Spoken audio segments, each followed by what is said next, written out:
Selesai.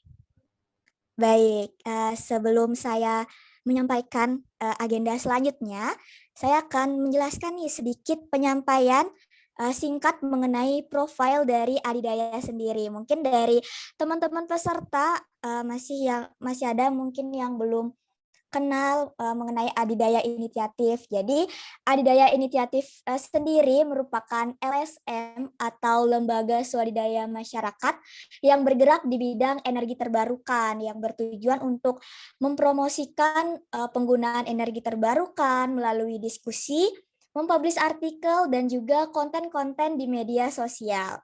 Selain itu, pada tanggal 30 Mei 2022, Adidaya Inisiatif telah disahkan dalam Kemenkumham sebagai Adidaya Inisiatif Energi atau Dayasigi melalui keputusan Menteri Hukum dan Hak Asasi Manusia Republik Indonesia.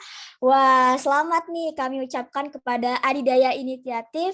Semoga bisa terus berkarya dan juga terus menyebarkan energi terbarukan khususnya kepada pemuda-pemuda di Indonesia. Nah, selanjutnya nggak lengkap jika saya tidak menjelaskan secara singkat nih tema dari acara diskusi pada siang hari ini. Untuk tema acara diskusi kita mungkin teman-teman udah pada tahu ya. Tema kita adalah agenda transisi energi berkelanjutan dalam perhelatan G20, langkah Indonesia dan implikasi terhadap landscape energi global. Wah, ternyata dengan tema yang lagi hangat-hangatnya nih mengenai G20, kita juga menghadirkan dua pemateri yang hebat-hebat dan tentunya keren-keren nih pada siang hari ini. Untuk pemateri kita ada Mas Aji yang merupakan co-founder dari Adidaya dan dia merupakan kebijakan asisten Deputi Energi Kementerian Koordinator Bidang Kemaritiman dan Investasi Republik Indonesia. Mungkin kita sapa dulu ya Mas Aji dan Mbak Katija. Selamat siang Mas Aji dan Mbak Katija.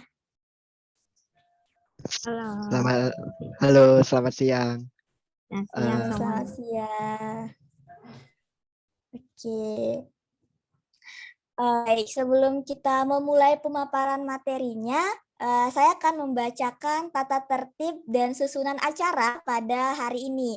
Untuk tata tertib yang harus dipatuhi peserta, itu yaitu yang pertama, peserta diharapkan mengganti display nama Zoom dari teman-teman itu dengan format nama _asal instansi. Jadi mungkin untuk teman-teman yang belum mengganti atau merename namanya, mungkin bisa di-rename sesuai dengan format, yaitu nama _asal instansi. Untuk tata tertib yang kedua yaitu peserta dimohonkan untuk tidak mengaktifkan fitur mikrofon saat kegiatan diskusi berlangsung tanpa seizin moderator. Dan tata tertib yang ketiga yaitu peserta dimohonkan untuk on kamera atau mengaktifkan kameranya apabila memungkinkan dan bisa menggunakan fitur virtual background yang telah disediakan oleh panitia saat kegiatan berlangsung. Baik, kemudian untuk susunan acaranya itu kita akan mulai dari pembukaan yang dipimpin oleh moderator yang sudah kita lakukan saat ini, yang akan dilanjutkan dengan pemaparan materi oleh kedua pemateri kita pada siang hari ini, kemudian akan dilanjutkan dengan sesi tanya jawab atau sesi diskusi, kemudian ada games dan sesi foto bersama serta acara terakhir yaitu penutupan gitu. Jadi kami berharap selama diskusi berlangsung teman-teman peserta dapat aktif nih bertanya kepada pemateri kita karena kapan lagi coba dapat berdiskusi dengan orang-orang hebat. Baik, tanpa berlama-lama lagi kita akan langsung mulai saja untuk pemaparan materi dari pemateri kita yang pertama, yaitu ada Mbak Katijah yang merupakan analis kebijakan asisten Deputi Energi Kementerian Koordinator Bidang Kemaritiman dan Investasi Republik Indonesia. Mungkin untuk Mbak Katijah, waktu dipersilakan. Makasih ada untuk waktunya.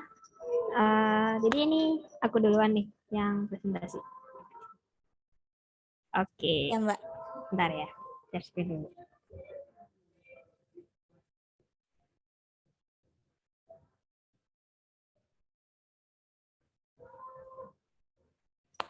Itu ini suaraku kedengaran nggak atau ada suara lain yang masuk? Aman, Kak. Aman Kedengaran. ya, ya. Jelas kok, Kat. Iya. Share sini, share screen-nya kelihatan nggak? Udah. Terlihat, Kak. Oke, ya. Jadi aku langsung mulai aja ya. Jadi Assalamualaikum warahmatullahi wabarakatuh. Selamat siang teman-teman semuanya dan makasih Mbak Ada untuk kesempatannya. Jadi pada siang hari ini kayaknya karena audiensnya mahasiswa, jadi aku panggilnya aku kamu aja ya. Biasanya biar nggak terlalu kaku gitu sih maksudnya. Nah, jadi di sini aku mau menyampaikan tentang kebijakan transisi energi di Indonesia untuk menuju ke presidensi G20. Nah, seperti yang kita tahu kan Indonesia saat ini kan jadinya tuan rumah di G20, yang mana runtutan acaranya itu udah dari beberapa bulan lalu, terus nanti puncaknya kan di bulan Oktober nanti. Nah, berkaitan dengan hal itu, kira-kira apa aja sih yang udah kayak langkah nyata atau unjuk giginya Indonesia tuh di presidensi G20 nanti. Nah, untuk pembahasannya aku ada 3 topik. Yang pertama itu terkait dengan roadmap transisi energi di Indonesia menuju net zero emission, terus terkait dengan kondisi energi di Indonesia, terutama fokusnya di sektor tenaga listrik sama di EBT.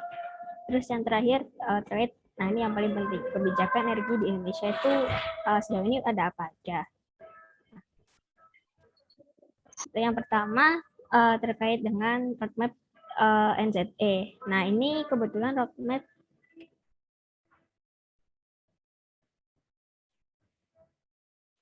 nah slide-nya nggak kelihatan gitu. Apa masih di halaman pertama? Udah masuk ke outline sekarang, Kak. Oke, terus Ini udah energi transisi, roadmap. Okay. Nanti kalau misalnya antara apa yang aku ngomongin sama yang di slideshow pending, bilang aja nggak apa, langsung potong. Siap, Kak. Oke, makasih. Jadi untuk roadmap-nya ini aku mengacu dari punyanya Kementerian SDM. Jadi di Indonesia itu sebenarnya roadmap-nya itu kan ada bermacam-macam. Nah, kadang itu di tiap kementerian ada masing-masing roadmap-nya, entah di Bappenas ada sendiri, terus di SM juga punya sendiri. Nah, untuk sejauh ini dibaginya itu dalam per tahun, yaitu 10 tahun dari 2021 sampai 2060. Nah, sedangkan nanti kebijakan yang aku bahas tuh fokusnya nanti untuk yang di 2021 sampai 2025. Nah, untuk yang pertama itu yang di 2021 sampai 2025. Nah, seperti yang kita tahu kan Indonesia itu ada kan target bauran energi sampai 23% di 2025. Nah, untuk mencapai hal itu rekomendasi ada beberapa, terutama terkait PLTS atap, terus konversi diesel, sama shifting dari PLTU ke pembangkit energi terbarukan. Nah, sedangkan untuk target-target di tahun selanjutnya itu sebenarnya itu hampir sama, dalam artian berkutat terkait dengan EV, terus penurunan impor LPG, terus terkait manajemen energi, dan itu semua nanti itu ditargetkan emisinya terus penurunan emisinya terus meningkat. Jadi intinya Indonesia memiliki komitmen untuk menekan emisi. Nah, ini buat di tahun-tahun selanjutnya. Nah, jadi ini yang 2036 sampai di 2060. Nah, itu ada juga terkait dengan retirement PLTU yang sebagaimana dulu-dulu itu udah pernah kan ada sempat beritanya dari PLN bakal retirement PLTU yang mana nanti di 2060 udah tidak ada PLTU lagi dan semuanya bakal baseload-nya itu dari energi terbarukan. Nah, terus masuk di topik yang kedua itu tentang kondisi energi di Indonesia. Nah, emang sebelum kita masuk ke kebijakannya kita harus tahu nih kayak inti masalahnya itu kita ada di mana. Sekarang kita lagi di posisi mana. Nah, jadi itu ada kalau aku ambil kondisi yang menurut aku yang cukup kelihatan cukup penting itu terkait over capacity.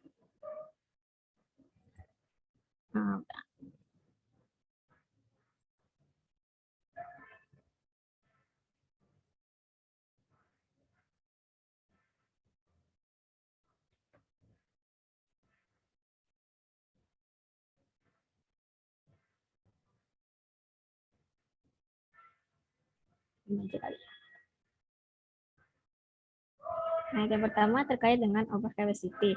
Jadi kalau misalnya teman-teman belum tahu, over capacity itu adalah sebuah fenomena di sistem kelistrikan Jawa Bali yang mana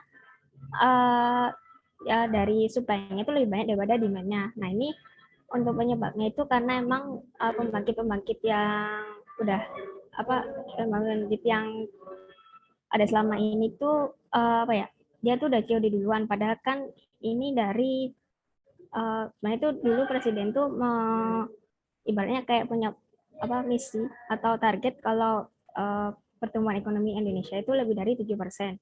Sedangkan pada kenyataannya itu saat ini hanya kurang kalau nggak salah yaitu sekitar baru 5%. Nah, padahal di RUPTL itu udah nih banyak program-program untuk pembangkit mana yang bakal beroperasi di tahun sampai 2024 nanti. Akhirnya karena demand-nya nggak ada, tapi pembangunan pembangkit harus terus berjalan, akhirnya terjadi over capacity ini. Nah, terus yang kedua, terkait bauran energi terbarukan, kan udah ada target nih 23% di 2025.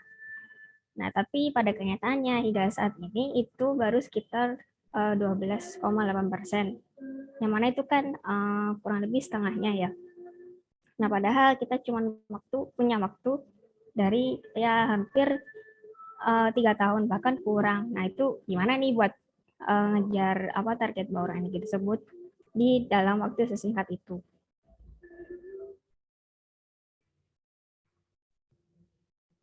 Nah, terus terkait dengan masuknya ketiga, apa aja sih kebijakan energi yang ada di Indonesia yang selama ini ibaratnya itu masih ongoing dan bakal diimplementasikan dalam waktu dekat.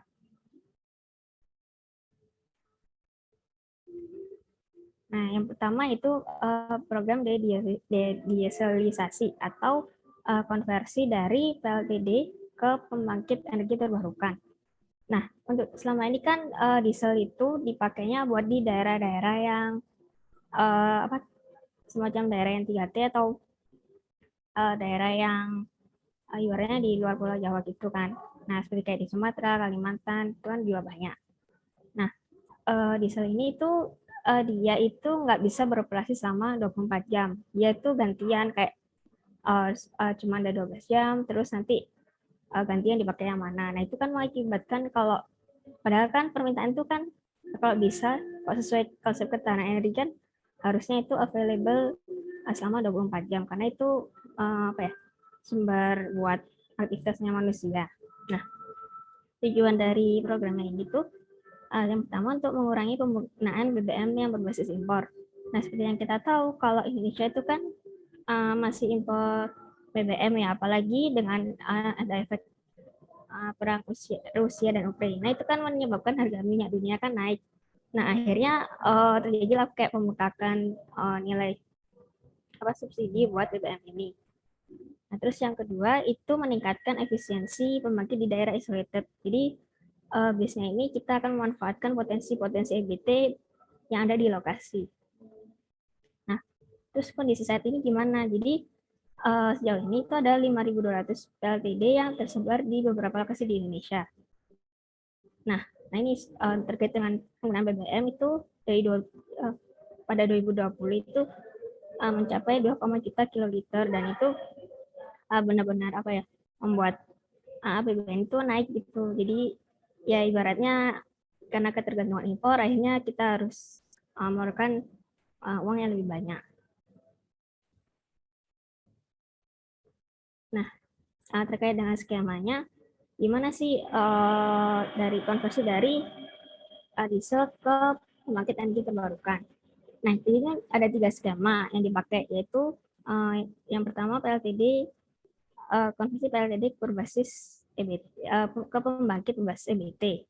Jadi menggunakan sistemnya off-grid. Terus yang kedua itu konversi PLTD ke pembangkit yang gas. Dan yang ketiga itu konversi PLTD ke jaringan. Jadi sifatnya on-grid.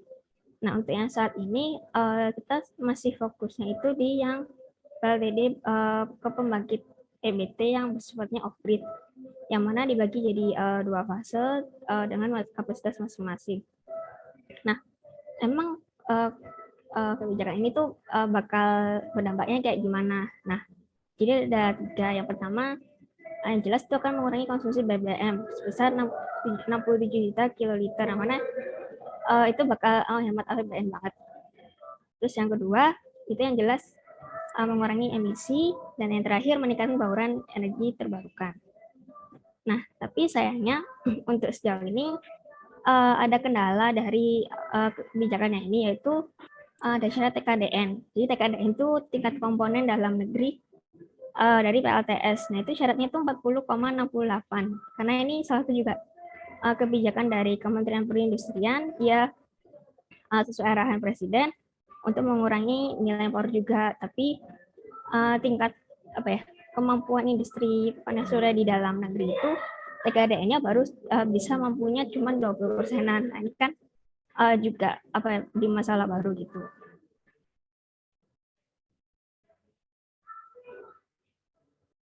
Nah, jadi ini salah satu contohnya predialisasi, yaitu di Pulau Bangka Belitung.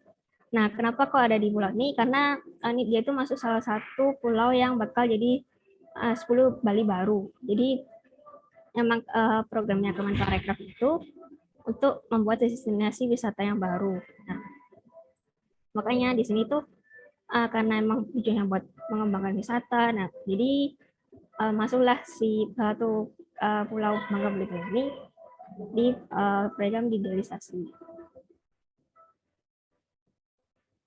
Nah, ini contohnya mengembangkan potensi EBT di Pulau Belitung untuk mendukung ekonomi maritim. Jadi di pulau ini nanti itu harapannya bisa jadi listrik itu nggak cuma buat konsumsi aja, tapi juga bisa menggerakkan perekonomian.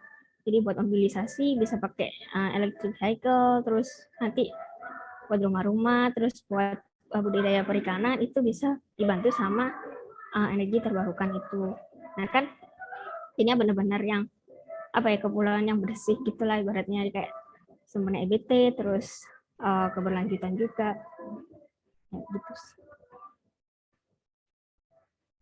Nah, kemudian yang kedua, ini masuk di konversi LPG ke kompor induksi.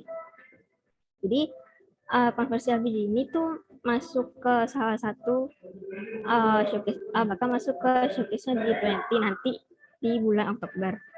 Nah, itu tujuannya tuh ada beberapa tujuan dari konversi ini, yaitu terkait untuk meningkatkan demand listrik, yang mana itu nanti ini bakal ngebantu buat mengurangi over capacity-nya PLN, terus juga yang jelas mengurangi impor LPG. Kalau terkait dengan roadmap-nya, pada intinya itu nanti di 2026 akan ada target keluarga penerima manfaat itu sebesar 15,3 juta. Jadi dari situ itu nanti diperhitungkan akan menghemat devisa impor tuh hingga 14 triliun. Jadi kan kita bisa mengalokasikan subsidi ini untuk ke yang lebih bermanfaat, terus selain untuk mencapai transisi energi itu.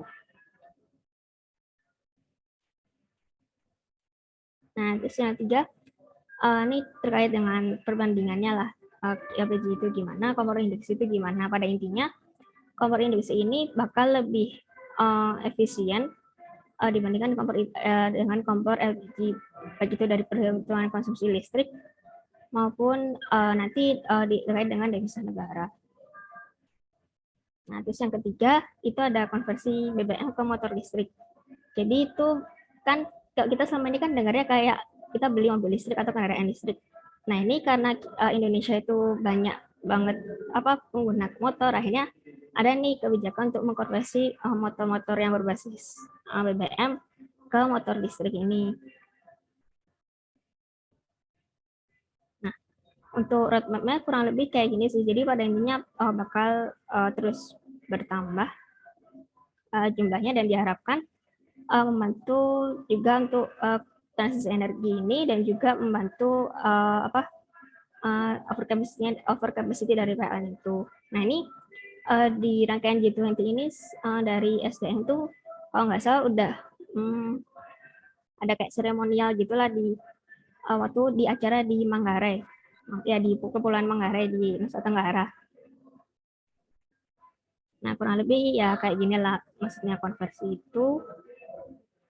Nah, ini karena ini data, jadi biar gampangnya ya pada intinya potensi penghematan ini ada terkait potensi penghematan dan juga mungkin jadi concern selama kita itu ini perkiraan biaya konversi. Nah, sejauh ini perhitungan itu baru biayanya itu 13,5 juta. Nah, itu kan hitungannya cukup mahal ya buat konversi apalagi masyarakat biasa. Nah, untuk itu. Nah, jadi untuk itu berdasarkan survei itu harapannya nilai konversi ini sekitar 5 juta itu.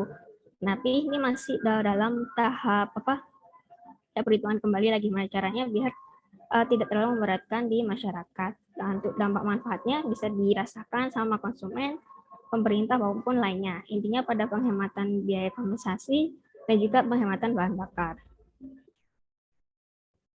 Nah, terus bagaimana strategi Indonesia dalam presidensi G20? Nah, jadi dalam G20 ini Presiden itu memiliki arahan ada pertama agar G20 itu nggak jadi cuma seremonial doang, jadi nggak ada bukti nyatanya gitu, nggak ada manfaatnya buat masyarakat. Makanya Presiden mengarahkan agar mengembangkan proyek kerjasama yang melibatkan anggota G20 agar proyeknya itu lebih konkret. Nah, salah satu proyek konkretnya itu ada masuk ini. Jadi dari HDF Energy terkait dengan hidrogen. Nah, HDF Energy ini dari perusahaan Prancis yang fokus terkait pengembangan hidrogen. Nah, dia mau mengembangkan green hydrogen di Pulau Sumba, yang mana sumbernya itu dari surya. Kan kita tahu nih kalau Pulau Sumba kan benar-benar potensi energi suryanya itu tinggi. Nah, makanya itu mau dimanfaatkan sama si HDF Energy ini buat mengembangkan green hydrogen. Nah, kurang lebih sistemnya itu kayak gini. Jadi di malam dia tuh sistemnya on grid. Jadi dia produksi hidrogennya dari PLTS, nanti listrik yang dihasilkan tuh ada yang dikirimkan ke grid atau jaringan, atau ada yang disimpan di baterai. Nanti pada malam hari dapat supply-nya itu dari energi yang disimpan di baterai itu. Lebih kayak gitu.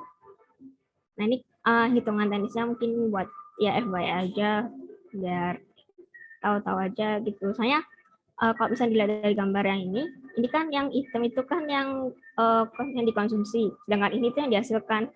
Berarti kan potensinya cukup gede tuh. Makanya dengan adanya sistem kayak gitu diharapkan dengan teknologi tadi bisa membantu.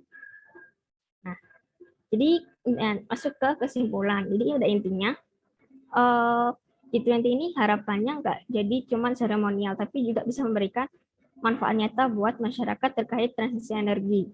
Nah, terus tapi banyak satu hal yang harus kita pikirkan juga, mungkin pembangunan ini pada banyak peminatnya karena potensi di Indonesia besar. Cuma kita harus lihat dari sisi permintaannya, buat apa kita ngebangun banyak tapi permintaannya juga nggak tumbuh gitu. Nah, oleh karena itu energi terbarukan diharapkan bisa menjadi apa ya, base-nya itu walaupun kecil tapi bisa meningkatkan taraf perekonomian di masyarakat sekitarnya. Dan itu untuk potensi investasi dan teknologi dapat bersinergi dengan baik apabila didukung dengan kebijakan yang tepat sasaran. Terima kasih, sekian presentasi dari aku. Mohon maaf apabila ada kesalahan. Waktu aku kembalikan ke moderator. Ada kelebihan nggak nih? Iya, kelebihan dikit nggak apa-apa. Oh, nggak apa-apa ya. Oke. Ya, makasih banyak Mbak Khatijah atas pemaparan materinya. Ya. Wah, tadi singkat, padat, tapi jelas banget nih, Kak. Wah. Nah, mungkin sebelum kita lanjut ke sesi diskusi nanti, kita akan lanjut ke sesi pemaparan materi oleh pemateri kedua, yaitu Mas Aji. Mungkin Mas Aji sudah siap? Iya, sudah. Ya. Baik, Mas Aji, mungkin langsung saja untuk pemaparan materi kedua, waktu dipersilakan. Oke, terima kasih sebelumnya. Materinya dari Katy mantap sekali. Sorry ya Kat ya, aku izin share screen, jadi aku nggak bisa share screen kalau udah. Okay. Kelihatan kan ya PPT-ku? Kelihatan, Mas. Oke. Assalamualaikum warahmatullahi wabarakatuh. Selamat siang teman-teman semua. Terima kasih kesempatannya sudah diundang ke diskusi hari ini. Oh, itu sepertinya tadi udah ada yang mau tanya tuh ke Mbak Khatijah, Mas Heru. Nanti mungkin bisa ditampung dulu ya Mas ya. Nanti akan ditampung oleh moderator setelah materi saya, nanti bisa ditanyakan gitu. Oke. Makasih teman-teman udah sangat antusias di diskusi kali ini. Tadi kan Khatijah sharing dari perspektif kebijakan Indonesia ya, karena Mbak Khatijah ini juga merupakan bagian dari Kementerian Kemenkomarves, jadi punya banyak informasi lah. Terima kasih tadi materinya menarik sekali. Dapat insight baru juga saya, walaupun aku juga sebagai pembicara di sini, tapi aku juga belajar banyak tadi. Hari siang ini aku mau sharing. Sebenarnya aku kalau dibilang jadi pembicara nggak enak juga ya, lebih enak disebut kayak yang sharing gitulah, karena aku sharing sebagai sama-sama sesama teman-teman. Kebetulan aku juga masih belum kerja, jadi ya masih baru lulusan fresh graduate lah, jadi sama kayak teman-teman semua, jadi masih mahasiswa sebenarnya, jadi masih bisa manggil aku kamu gitu. Santai aja ya. Tadi kan Khatijah udah sharing dari perspektif Indonesia. Nah, sekarang yang aku mau sharing itu dari perspektif internasionalnya. Jadi G20 itu apa, secara global itu perannya apa, lalu sejauh ini agenda energinya seperti apa gitu. Jadi saya materiku singkat aja sebenarnya. Nah, sebelum kita masuk tentang agenda energi G20, aku mau sharing dulu sebentar buat teman-teman yang nggak tahu atau mungkin jarang mendengar tentang G20 itu apa sih, atau baru mendengar tahun-tahun ini setelah Indonesia menjadi presidensi gitu ya. Jadi aku jelaskan sesingkat gitu. G20 itu sebenarnya merupakan forum multilateral informal yang terdiri dari 20 ekonomi terbesar di dunia. Anggotanya ini kalian bisa lihat di slide sebelah kiri. Jadi ada tadi ada suara ya. Oke. Jadi 19 negara ditambah satu organisasi regional yaitu Uni Eropa. Nah, kenapa G20 itu anggotanya bukan negara, ada organisasi regional juga, karena sebenarnya anggota G20 itu diukur berdasarkan kekuatan ekonomi atau GDP.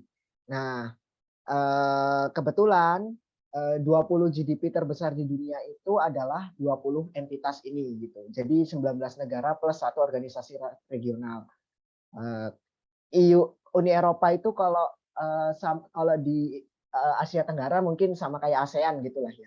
Tapi ASEAN belum masuk 20 terbesar karena ternyata ASEAN itu sebagian besar GDP-nya itu masih ini apa namanya masih diwakili Indonesia itu udah kayak 60-70%-nya gitu. Jadi ya itu tentang politik juga sih. Jadi agendanya karena disusun berdasarkan kepentingan dari multilateral dan juga ekonomi yang masuk waktu di anggota G20 ini 19 negara plus 1 anggota regional ini. Nah, G20 ini mewakili 60% populasi dunia. Jadi kalau saya dengar update terakhir itu kalau aku dengar penduduk dunia 8M berarti 60%-nya ya sekitar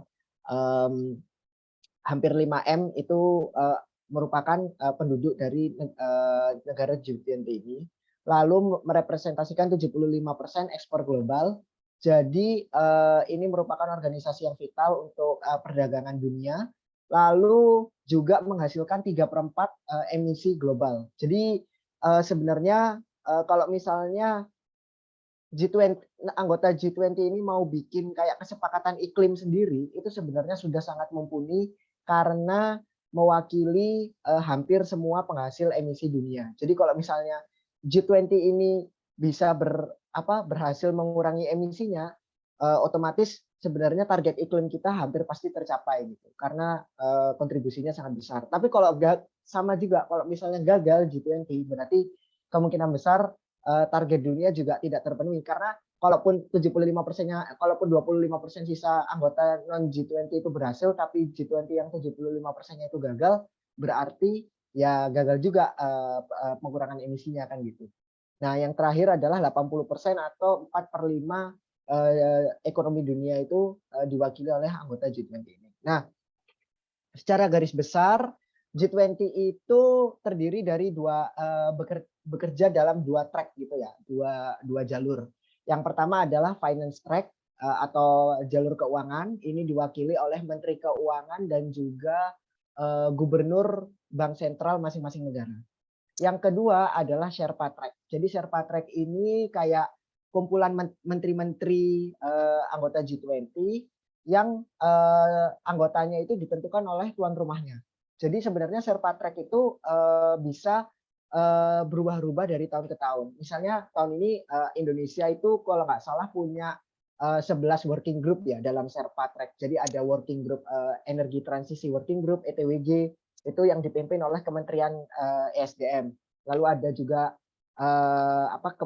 kesehatan health working group yang dipimpin oleh Kementerian Kesehatan, bisnis yang dipimpin oleh Kementerian istilahnya BUMN dan seterusnya dan seterusnya. Nah, kalau Sherpa track ini merupakan hak atau wewenang dari tuan rumah G20 tahun itu. Nah, G20 itu seperti apa sih sistemnya? Jadi G20 itu tuan rumahnya dia nggak punya kayak kantor permanen gitu. Jadi nggak punya kantor permanen itu maksudnya kayak PBB gitu kan ada kantornya ya di New York, di Swiss gitu. Headquarternya PBB itu di New York kalau nggak salah setahu saya. Nah kalau G20 itu dia nggak punya komisariat tetap gitu. Jadi dia berpindah-pindah berdasarkan tuan rumahnya dari tahun ke tahun dan pemilihan ketuanya itu dilakukan dalam mekanisme konsensus oleh sistem istilahnya Troika kalau nggak salah namanya ya, Troika. Jadi tiga negara yang akan memutuskan tuan rumah berikutnya yaitu tuan rumah pada perhelatan sebelumnya, tuan rumah pada perhelatan tahun ini dan tuan rumah pada tahun setelahnya. Nah, jadi untuk misalnya saat ini kan 2022 di Indonesia, berarti nanti yang menentukan tuan rumah 2024 adalah Italia sebagai tuan rumah G20 2021, Indonesia dan juga saya kurang tahu negara yang bakal jadi tuan rumah tahun 2023 ya. Tapi intinya 3 negara ini yang bakal menentukan tuan rumah selanjutnya. Jadi itu bakal kayak seperti itu terus, seperti itu terus, seperti itu terus sampai selanjutnya. Nah, mungkin teman-teman di sini background-nya beragam ya, nggak semuanya belajar. Kalau saya kan background-nya hubungan internasional, jadi saya cuma mau menyampaikan aja bahwa G20 ini kan forum multilateral, artinya forum di mana negara itu rame-rame ya, bukan hubungan 2 negara kayak misalnya Indonesia Rusia atau Indonesia Prancis gitu. Jadi ini hubungan semua negara banyak dalam satu forum. Nah, dalam G20 ini berbeda dengan organisasi internasional lain karena dia informal. Jadi sebenarnya G20 itu punya keleluasaan gitu, mau ngatur apa aja sesuai kemauan mereka. Kalau misalnya formal kayak PBB kan itu ada mekanisme-mekanismenya ya. Agenda tahun ini ditentukan dalam General Assembly atau rapat umum PBB gitu ya. Itu yang menentukan semua negara anggotanya dan satu negara punya voting yang sama, kekuatan yang sama. Maksudnya mau itu Amerika dan Kepulauan Faroe itu punya kekuatan voting yang sama, satu suara gitu dalam General Assembly. Tapi walau dalam PBB pun tetap ada negara-negara yang punya kekuatan veto gitu. Biasanya negara yang punya nuklir, negara yang menjadi anggota tetap Dewan Keamanan PBB itu. Tapi secara umum kalau penentuan agenda PBB itu ditentukan berdasarkan voting seluruh negara dalam rapat anggota. Nah, kalau yang G20 ini karena dia informal, jadi sebenarnya dia itu istilahnya itu suka-sukalah gitu. Jadi mau agendanya ngomongin apa, mau ngomongin apa itu sangat bebas tergantung dengan pertama tuan rumah mau ngomongin apa, agendanya apa, dan kedua itu kondisi global saat itu. Ini kan negara-negara besar ya. Nah, lagi tren apa nih yang terkenal saat yang lagi trendy saat itu? Itu yang akan dibahas biasanya. Makanya agenda energi G20 itu biasanya sangat berkaitan juga dengan tren-tren global yang terjadi saat itu. Nanti akan saya terangkan lebih lanjut. Nah, ada akademisi dari Belgium namanya Thijs van de Graaf, dosen, dia itu penulisnya roadmap geopolitik di International Renewable Energy Agency. Dia bilang G20 itu punya peran, bisa memegang peran sebagai pemimpin global ya, pemimpin transnasional untuk isu energi karena keanggotaannya itu merepresentasikan hampir seluruh konsumen dan produsen di seluruh dunia gitu. Jadi seperti yang aku cerita tadi, 75% penghasil emisi itu dari G20. Nanti aku akan juga cerita bahwa G20 itu juga penghasil komoditas energi terbesar sekaligus penghasil sekaligus konsumen komoditas energi terbesar global. Oleh karena itu G20 ini pokoknya forum yang sangat vital dalam tata kelola global dan nanti akan ada implikasinya juga untuk presidensi Indonesia. Nah, perkembangan agenda energi G20 dari tahun ke tahun itu bisa di-track dari ininya ya, struktur formalnya G20. Jadi G20 seperti yang saya bilang tadi itu ada dua jalur kan. Ada jalur pertama itu jalur keuangan dan juga jalur Sherpa Track. Nah, kalau jalur keuangan itu merupakan cikal bakal G20. Jadi memang pertama itu G20 awalnya itu cuma fokus ke isu keuangan karena kalau nggak salah krisis keuangan global tahun 98 itu yang Indonesia juga kena lumayan parah. Terus kumpul-kumpul tuh menteri keuangan dan menteri banknya, direktur bank sentral. Nah, tapi tahun 2008 kalau nggak salah akhirnya menteri-menteri keuangan dan bank sentral ini mengundang menteri yang lain gitu. Lahirlah Sherpa Track. Nah, Sherpa Track itu dari tahun ke tahun berkembang. Ada yang pertama ngomongin tentang kesehatan, ada yang ngomongin tentang teknologi, ada juga yang ngomongin tentang energi. Nah, sejauh yang bisa saya track, forum tentang energi itu bisa kita trace, bisa kita teliti sampai G20 5 tahun lalu di Jerman tahun 2018. Itu waktu mereka untuk pertama kali bikin dalam Sherpa Track-nya itu Sustainability Working Group. Nah, Sustainability Working Group ini terdiri dari menteri waktu itu ya, menteri energi dan lingkungan kalau nggak salah di Jerman tahun 2018. Tahun depannya kalau nggak salah ada ini ada Ministerial Meeting on Energy Transition and Global Environment. Nah, itu di G20 Jepang tahun 2019 dan di Arab Saudi juga ada, di Italia tahun lalu ada, dan di Indonesia tahun ini ada lagi. Jadi sebenarnya agenda transisi energi kita itu di G20 itu sudah mulai dari 5 tahun lalu 2018. Bahkan kalau nggak salah dari 2017 juga waktu di Uruguay, di Argentina, saya lupa masukin, tapi sudah ada kalau nggak salah waktu itu. Nah, tahun lalu agenda G20 kita itu teman-teman bisa cari sendiri sumbernya di internet ya. Hasil diskusinya Energy and Climate Ministerial Meeting di G20 Italia ini menghasilkan satu kesepakatan namanya Joint G20 Energy Climate Ministerial Communique. Nah, di communique ini dia ada berapa halaman ya? Kalau nggak salah 50-an halaman. Tapi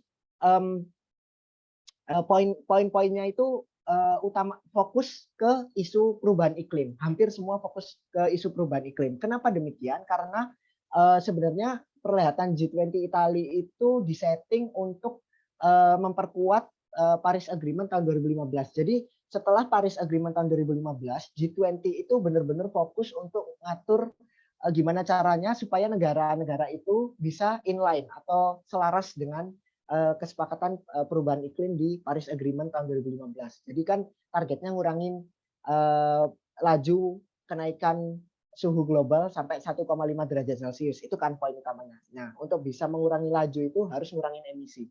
Untuk ngurangin emisi itu harus transisi energi dari energi fosil ke energi berkelanjutan, energi rendah karbon gitu ya. Nah, jadi konteksnya itu. Jadi kalau teman-teman lihat hampir semua komunike isu energi G20 dari 5 tahun ke belakang itu semuanya itu ngomongin perubahan iklim. Kalau teman-teman baca komunike yang terakhir tahun lalu, itu poin pertamanya, introduction pertamanya aja sudah langsung nih. Dengan tujuan untuk memperkuat visi bersama dan kerjasama dalam transisi energi bersih untuk mengatasi perubahan iklim dan meraih SDG 7. Jadi udah jelas tujuannya itu langsung ke climate change. Ini di perkenalannya. Poin pertamanya, maksudnya ini kan baru preambul ya, baru kayak pembukaan. Poin pertama yang dibahas dalam komunike ini itu juga tentang perubahan iklim, gimana caranya transisi energi. Tapi tahun lalu itu permasalahannya ternyata ada poin-poin yang tidak disepakati gitu. Jadi yang disepakati tahun lalu itu ya inilah istilahnya basa-basi lah gitu. Maksudnya kita sama-sama ingin mengatasi perubahan iklim, kita memperkuat kerjasama, kita memperkuat ini. Tapi tidak ada target yang jelas kayak misalnya tahun berapa kita harus berhenti menggunakan batu bara. Tahun berapa istilahnya phase out coal itu ya. Nah, tahun lalu kalau nggak salah bulan Juli waktu komunike ini dibuat itu ada kayak perdebatan panas gitu menjelang COP26. COP itu konferensi iklim tingkat tingginya PBB. Jadi menjelang COP26 negara-negara besar ini udah kumpul duluan bahas kita gimana nih mau transisi energi, apa yang harus kita lakukan. Poin yang mau dibahas itu sebenarnya waktu itu adalah tentang gimana caranya kita berhenti menggunakan batu bara. Tapi poin itu gagal tercapai karena anggota G20 itu ada negara-negara penghasil batu bara dan juga konsumen batu bara terbesar. Nanti akan aku jelaskan. Nah, terus ada juga gagal kesepakatan untuk mengurangi subsidi di sektor energi fosil. Tadi udah dijelasin sama Khadijah ya tentang situasi di Indonesia seperti apa subsidi di Indonesia. Nah, di negara lain itu juga banyak teman-teman subsidi-subsidi yang diberikan untuk energi fosil. Contohnya itu subsidi untuk minyak di negara kayak Arab Saudi misalnya. Ya mereka penghasil minyak terbesar. Subsidi minyak di Turki misalnya atau di Afrika Selatan. Sementara kalau di negara barat yang udah maju-maju kan nggak ada subsidi untuk energi fosil gitu ya. Jadi semuanya berdasarkan harga pasar, mekanisme pasar. Nah, waktu itu G20 itu udah debat banget pengen gimana caranya ngurangi subsidi gitu. Supaya kenapa subsidi energi fosil dikurangi? Karena kalau subsidi energi fosil dikurangi, harganya kan bakal jadi lebih mahal. Kalau harganya lebih mahal, energi baru terbarukan yang relatif baru dalam pasar, yang masih mahal nih harganya, itu bisa bersaing dengan energi fosil. Jadi visinya itu sebenarnya gimana caranya energi baru dan terbarukan itu bisa bersaing secara ekonomi dengan energi fosil. Dengan menghilangkan subsidi dari energi fosil itu. Tapi itu gagal tercapai. Nah, tapi anyway ya intinya dalam forum G20 ini saya aku lebih suka bilang forum ya daripada organisasi internasional. Mungkin kalau belak-belakan bisa dibilang G20 ini sebenarnya nggak kurang cuma kayak arisan gitu. Arisan orang-orang kaya di dunia. Ibaratnya kalau di Jakarta itu arisan sosialitanya orang kaya di Jakarta gitu lah misalnya ya. Jadi ini sosialitanya dunia, 20 orang terkaya di dunia. Gampangnya seperti itu. Nah, dalam arisan sosialita tahun lalu ini agenda G20 yang dibahas itu pokoknya oke, kita komitmen memperkuat untuk gimana caranya inline dengan Paris Agreement, kita harus transisi energi dipercepat, bantuan dana untuk transisi energi diperbanyak, dan pokoknya kita target pengurangan emisi sampai 1,5 derajat Celcius kenaikannya pada tahun 2050. Jadi sesuai dengan Paris Agreement gitu. Nah, tapi teman-teman, kalau kita cek antara janji yang diutarakan oleh G20 dan juga kenyataannya sampai sekarang itu ternyata belum sesuai dengan realita sampai saat ini. Ini saya sadur ada kayak informasi yang menarik dari Energy Policy Tracker, itu semacam organisasi yang nge-track kebijakan energi seluruh negara di dunia. Nah, ini dia mengkompilasi kebijakan G20 gitu.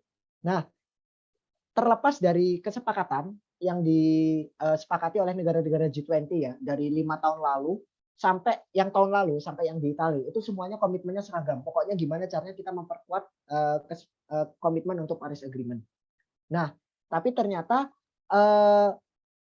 komitmen keuangan negara G20 untuk proyek-proyek energi itu masih lebih besar di energi fosil daripada energi bersih, ya, energi rendah karbon. Jadi kalau kalian lihat di sisi kiri ini, public fund, public money atau uang yang berdasarkan dari yang milik negara itu lebih besar proporsinya untuk energi fosil. Ini bisa kalian lihat proporsinya daripada untuk energi bersih. Nah, kalau di total sampai 27 Juli 2022, which is beberapa hari lalu, itu negara G20 itu masih berkomitmen untuk pendanaan energi fosil itu sebesar 470 billion US dollar. Kalau dikonversikan ke rupiah berapa ribu triliun gitulah ya. Pokoknya gede. Itu sementara untuk yang fosil, untuk yang clean energy atau energi rendah karbon itu 424 billion atau 50 billion lebih sedikit, 40 sampai 50 billion lebih sedikit. Kalau kalian lihat trennya di sebelah kanan, fosil itu naik. Ini yang energi bersih, yang energi bersihnya itu naik tapi tidak terlalu signifikan, sementara yang energi fosil ini naiknya cukup tajam. Nah, jadi ini melambangkan sebenarnya terlepas dari kesepakatan yang sudah tercapai dan bahwa agenda perubahan iklim itu sudah dimasukkan ke G20 dari tahun ke tahun ya, udah 5 tahun bahkan 6 tahun ke belakang sudah masuk, tapi ternyata public funding atau public money, istilahnya kalau di Indonesia APBN lah, itu masih banyak ke proyek energi fosil daripada energi terbarukan. Jadi proyek energi fosil itu seperti apa sih? Pengeboran minyak baru misalnya, eksplorasi minyak, tambang batu bara, ya, dan energi-energi. Sementara kalau energi bersih ya berarti proyek-proyek kayak pengembangan energi terbarukan, misalnya pembangunan panel surya, pabrik-pabrik wind turbine, terus habis itu hidrogen, penelitian dan lain sebagainya. Itu masih kalah gede dengan proyek-proyek energi fosil. Nah, kenapa sih demikian? Kenapa yang dijanjikan dan yang realita di lapangannya itu berbeda? Penyebabnya ini. Jadi ini data IEA tahun 2019.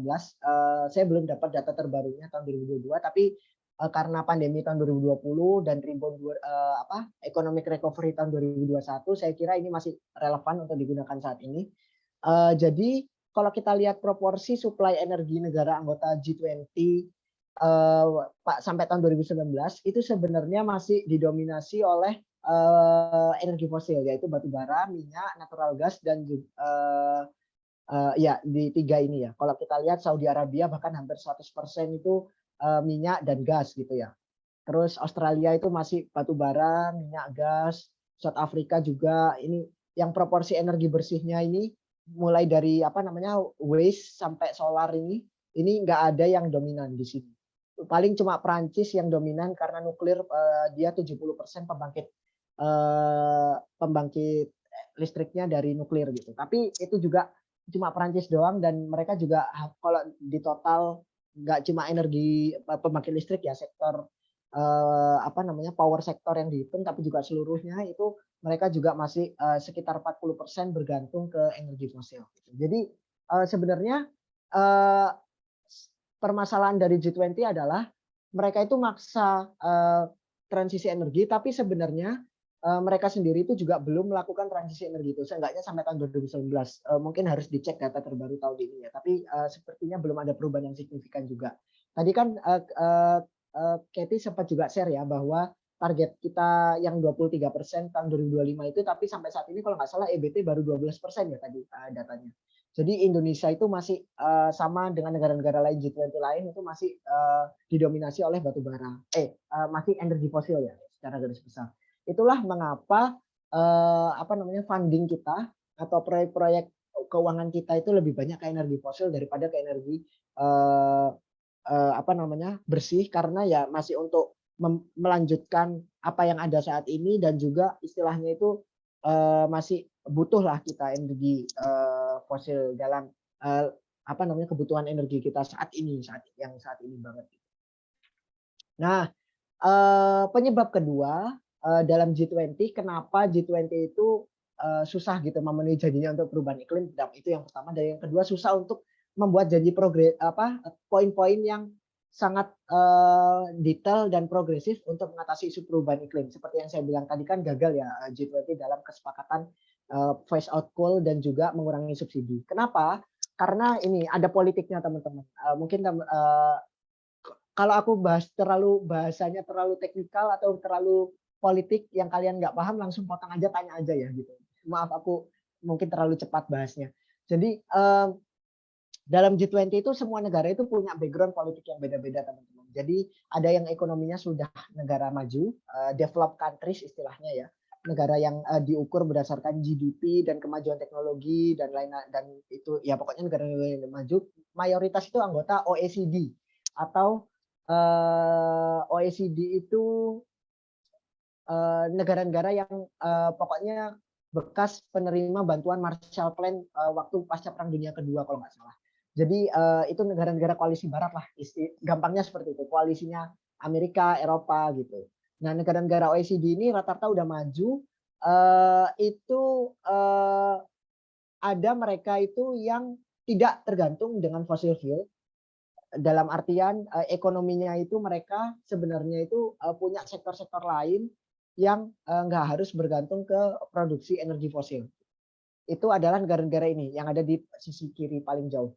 Nah, sementara Australia dan Kanada, mereka itu walaupun anggota maju, tapi sebenarnya mereka itu masih tergantung ekonominya pada sektor fossil fuel, yaitu kalau Australia itu masih batu bara, kalau Kanada itu minyak dan gas. Sebenarnya Amerika itu juga penghasil minyak dan gas ini juga terbesar juga di dunia saat ini. Jadi mungkin masuk ke kategori yang fossil fuel dependent ini ya. Sementara negara-negara berkembang atau developing countries itu rata-rata bukan negara OECD kecuali Brazil. Kalau nggak salah Brazil udah masuk OECD, tapi ya dia masih masuk negara berkembang, belum negara maju.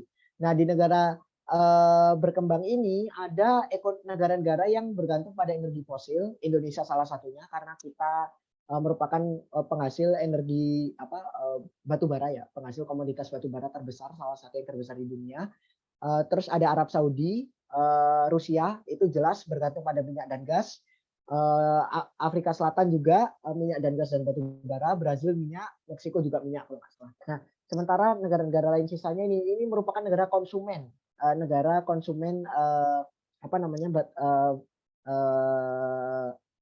fossil fuel terbesar juga.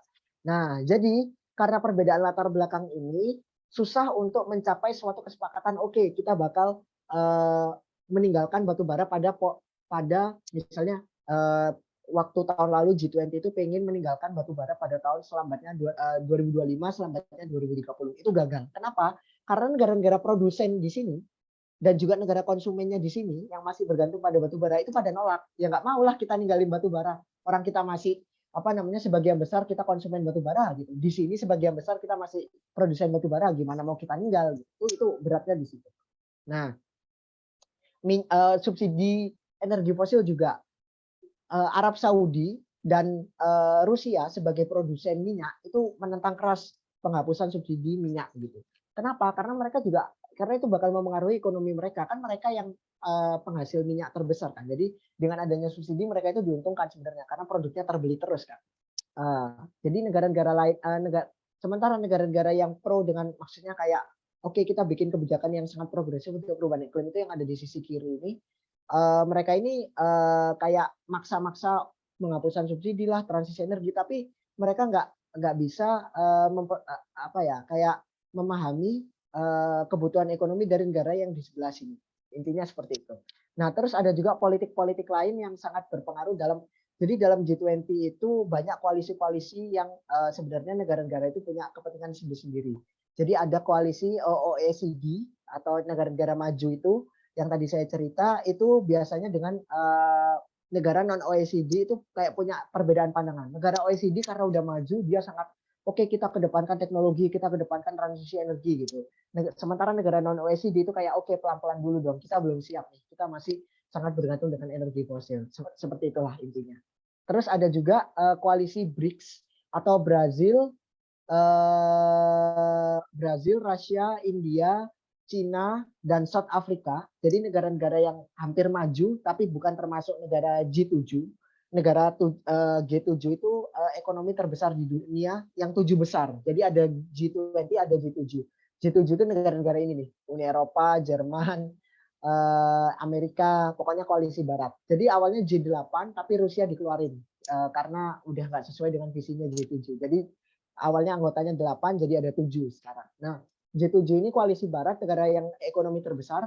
Terus negara-negara yang nggak masuk koalisi Barat, yang juga gede-gede ekonominya itu bentuk koalisi namanya BRICS. Nah, BRICS ini negara istilahnya emerging power gitulah. Indonesia nggak masuk gitu di BRICS ini karena ekonominya masih kalah besar dengan India, Cina gitu ya. Nah, di BRICS ini biasanya negara-negara ini punya kayak semacam sentimen gitu. Kalau negara G7 ngomong apa, BRICS itu pasti ngomongin lawannya gitu. Karena dia kayak sensitif gitulah. Enak aja ini 7 negara terbesar ngomong kepentingan mereka doang gitu. Kita juga punya kepentingan sendiri kayak gitu. Terus ada koalisi OPEC Plus. OPEC Plus itu kalau kalian pernah dengar negara penghasil minyak terbesar di dunia, yang di sini diwakili oleh Arab Saudi, anggota lain biasanya negara Timur Tengah ya, Uni Emirat Arab, Iran, terus ada Venezuela juga. Nah, plusnya itu plus Rusia, karena Rusia itu bukan koalisi OPEC, tapi mereka lebih dekat ke koalisi yang di Timur Tengah daripada penghasil minyak non OPEC. Penghasil minyak non OPEC itu siapa? Itu biasanya negara-negara Amerika Serikat dan juga koalisi-koalisinya. Amerika Serikat itu kan sekarang eksportir minyak terbesar di dunia juga ya, yang non OPEC gitu. Jadi biasanya kalau di G20 kalau rapat tentang misalnya ya eksplorasi minyak baru harus diberhentikan tahun berapa, subsidi minyak harus diberhentikan tahun berapa, itu negara OPEC Plus itu biasanya menentang tuh. Tapi sementara negara non OPEC itu biasanya sangat pro dengan itu. Ada juga kelompok produsen batu bara dan juga kelompok konsumen batu bara. Mereka ini pada satu titik misalnya ngomongin tentang phase out coal itu mereka bareng. Tapi kalau ngomongin misalnya transisi energi mereka kayak pisah gitu. Jadi ini ada politik-politik dalam G20 yang membuat negosiasi G20 itu ribet gitu, dan juga komitmen untuk mengimplementasikan janjinya itu jadi nggak terrealisasi sesuai dengan janji, misalnya memenuhi target Paris Agreement, berapa dana publik yang harus disalurkan, terus berapa emisi yang harus dikurangi, itu kayak susah untuk terpenuhi juga janji-janjinya karena ya ini karena ada istilahnya kepentingan dalam kelompok yang beda-beda. Indonesia dalam koalisi-koalisi ini itu biasanya masuk yang non OECD, terus biasanya Indonesia itu masuk ke yang BRICS ini, bukan yang G7. Terus habis itu masuk yang non OPEC, tentu aja Indonesia sudah keluar dari OPEC Plus saat ini, dan juga negara produsen batu bara. Nah, saat ini tren kita itu kalau yang saya ceritakan tadi itu kan tren yang kemarin-kemarin ya. Maksudnya beberapa tahun ke belakang itu ngomongin apa sih G20 itu jadi ada titik berat terhadap perubahan iklim. Nah, tapi saat ini teman-teman, tahun ini banget tahun 2022 ada pergeseran topik sepertinya gitu. Jadi kalau tahun-tahun lalu itu G20 sibuk ngomongin transisi energi untuk mengatasi perubahan iklim, mengurangi emisi gitu kan. Nah, tapi karena ada 3 hal yang ada di layar ini, pertama adalah recovery pasca COVID-19. Jadi setelah COVID lockdown gitu kan hampir 2 tahun, tahun 2022 ini kalau kalian teman-teman ngamati semuanya mulai naik lagi. Maksudnya naik itu kayak ekonomi mulai normal, terus habis itu semua orang mulai liburan, pabrik-pabrik mulai nyala. Hanya apa? Kebutuhan energi naik gitu. Nah, kebutuhan energi naik, di sisi lain ada perang antara Ukraina dan Rusia yang terjadi di Eropa Timur saat ini, itu juga memengaruhi supply dari Rusia ke Eropa. Jadi saat ini kondisinya itu secara singkat aja ya, Rusia kan nyerang Ukraina. Nah, Ukraina kan dia tergabung dalam koalisi Uni Eropa dan juga pro NATO gitu ya, maksudnya pengen masuk ke dalam anggota NATO. NATO itu fakta pertahanan lintas Atlantik antara Amerika dan Eropa. Jadi koalisi NATO dan Uni Eropa ini sedang perang sebenarnya dengan Rusia. Nah, Rusia itu permasalahannya adalah mereka itu penghasil gas terbesar untuk hampir seluruh negara Eropa. Akhirnya apa masalahnya? Negara Eropa itu bingung kalau misalnya mereka belain Ukraina, suplai gasnya itu bakal di stop sama Rusia. Dan itu sudah terjadi saat ini.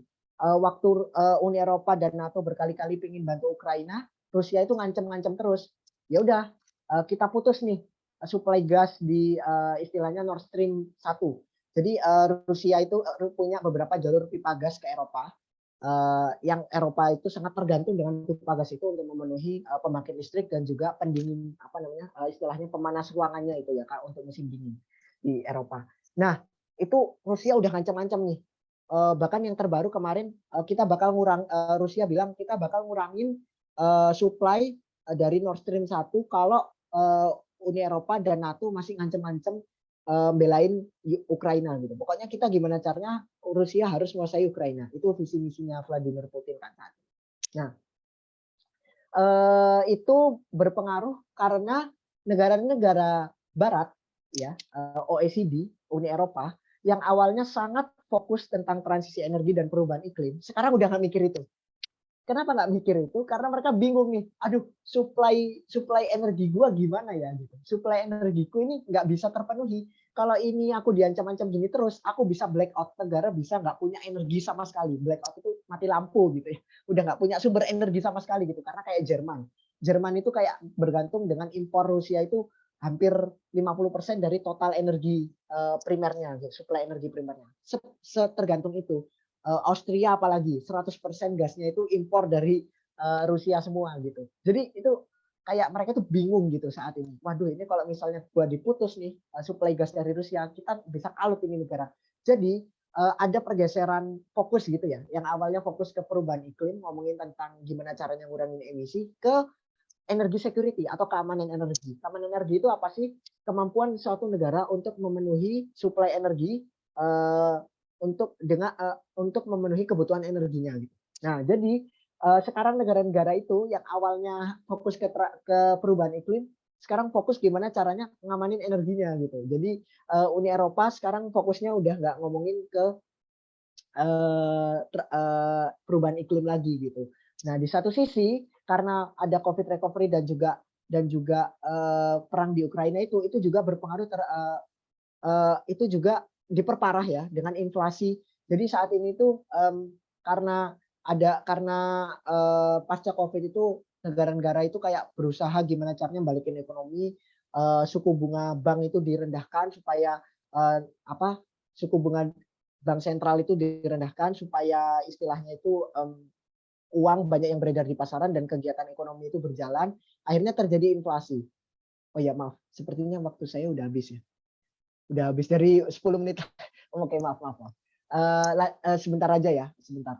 Jadi karena inflasi akhirnya harganya tinggi, terus harga komoditas energi itu naik gitu. Jadi kalau kalian ngikutin harga minyak itu dunia sedang tinggi, harga gas di hampir seluruh dunia tinggi, harga batu bara tinggi, harga listrik tinggi.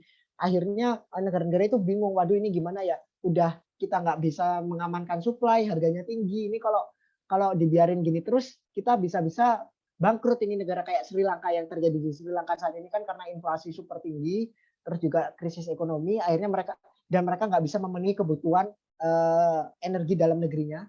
Akhirnya sekarang negaranya itu dinyatakan bangkrut gitu. Dinyatakan bangkrut karena gagal memenuhi kebutuhan dalam negerinya. Nah, itu akhirnya mengancam juga negara-negara G20 ini gitu. Singkat cerita apa namanya? Hal ini semua tren terbaru ini punya implikasi untuk Indonesia. Jadi Indonesia itu sekarang dalam anggota presidensi G20 harus menyeimbangkan antara kepentingan perubahan iklim yang sudah dirawat, bukan dirawat ya, yang sudah dilaksanakan di tahun-tahun sebelumnya, 5 tahun 6 tahun ke belakang, diseimbangkan dengan keamanan energi. Jadi aku memperkirakan tahun ini diskusinya itu bakal lebih banyak ke keamanan energi. Tapi walaupun demikian isu perubahan iklim, kepentingan perubahan iklim tetap harus dijaga karena signifikansi anggota G20 sebagai penghasil emisi terbesar di dunia. Terus nuansa geopolitik itu bakal kerasa banget nih dalam pertemuan-pertemuan G20. Bahkan juga agenda energinya itu sendiri di Energy Transition Working Group itu. Kan kalau teman-teman dengar negara koalisi Barat, NATO dan Uni Eropa itu pengen banget Indonesia ngundang Ukraina kan dalam presidensi G20 gitu. Sementara Rusia nolak lah tentu aja, loh ngapain? Ukraina itu bukan anggota EU, Ukraina itu bukan anggota G20, ngapain diundang ke G20 gitu kan istilahnya. Jadi menyeimbangkan isu-isu seperti itu dalam diskusi tentang agenda energi itu bakal berat gitu, karena nanti Rusia, aku yakin dan juga Cina itu bakal nentang banyak poin-poin yang disepakati dalam G20, forum G20 karena mereka punya kepentingan untuk perang di Ukraina itu gitu. Sementara koalisi-koalisi Barat itu pingin mengamankan istilahnya keamanan dari Ukraina itu sendiri. Jadi itu harus diperkirakan oleh Indonesia saat ini. Dan juga itu tantangan untuk menjadi role model transisi energi bagi negara non G20. Seperti yang saya paparkan tadi, negara G20 itu sendiri kan masih belum transisi energi ya, masih sebagian besar bergantung ke energi fosil, seenggaknya sampai tahun 2019. Nah, G20 ini harus nunjukin nih kepada non anggota G20. Kan negara di dunia ada banyak ya, ada ratusan. Nah, kita harus bisa nunjukin sebenarnya seperti apa sih model transisi energi itu yang pas gitu untuk seluruh dunia itu. Nah, itu bakal jadi tantangan untuk agenda G20 khususnya presidensi Indonesia tahun ini. Jadi kesimpulannya G20 ini ada pergeseran isu ya, pergeseran agenda dari perubahan iklim menuju keamanan energi. Terus agenda energi G20 itu sangat penting untuk menuntun isu energi multilateral global, dan juga kesuksesan G20 ini sangat ditentukan oleh kompromi politik ya antara itu kepentingan-kepentingan yang sudah saya bilang tadi, OPEC, non OPEC, OECD versus non OECD, BRICS versus G7 dan lain-lain sebagainya, dan juga komitmen finansial. Kalau misalnya agenda G20 itu bisa didukung oleh komitmen finansial, misalnya kita ngomong kita ngomong transisi energi, kita ngomong perubahan pengurangan emisi, kita ngomong tentang misalnya peningkatan akselerasi energi terbarukan, maka itu harus tercerminkan melalui dana funding publik yang disalurkan ke proyek-proyek energi bersih, alih-alih ke energi fosil. Jadi seperti itu poinnya. Oke, maaf ya udah telat banyak, tapi semoga teman-teman bisa paham dengan yang saya sampaikan. Kalau misalnya ada pertanyaan silahkan. Terima kasih. Selamat siang dan wassalamualaikum warahmatullahi wabarakatuh. Baik, terima kasih Mas Aji atas materinya, dan terima kasih juga kepada Mbak Khadijah tadi atas materinya.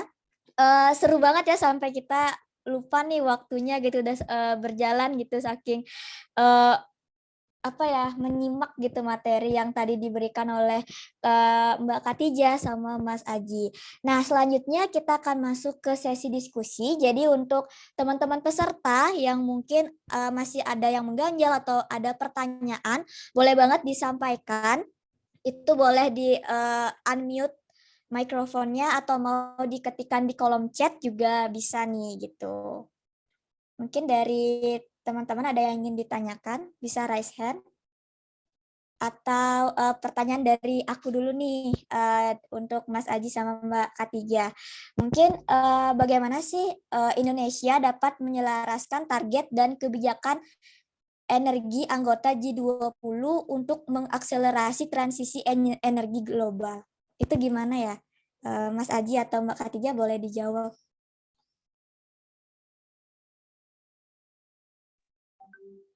Mau Katie dulu atau aku dulu? Tadi sepertinya ada juga yang udah tanya ya setelah Katie memaparkan. Siapa tadi? Mungkin ditampung dulu pertanyaannya atau mau langsung dijawab?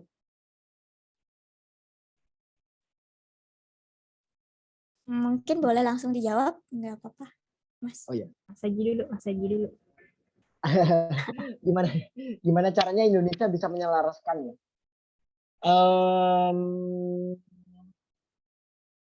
Ini pertanyaan yang sangat berat sih sejujurnya karena aku sendiri juga tidak terlibat langsung ya dalam perhelatan G20, jadi aku kurang tahu kondisi di lapangan seperti apa gitu. Mungkin Khatijah bisa ngasih insight ya sebagai bagian dari Kemenko Marves nanti rapat-rapatnya ITWG itu seperti apa gitu di lapangan. Tapi kalau aku bicara secara teoritis dan juga secara politik ya, maksudnya secara politik itu koalisi-koalisi G20 saat ini, menurutku ya yang harus dilakukan Indonesia itu sebenarnya adalah menyuarakan kepentingan dari negara-negara di luar koalisi-koalisi itu. Jadi Indonesia jangan terjebak dalam perdebatan antara misalnya BRICS lawan G7 atau kan Indonesia bukan negara anggota dua-duanya.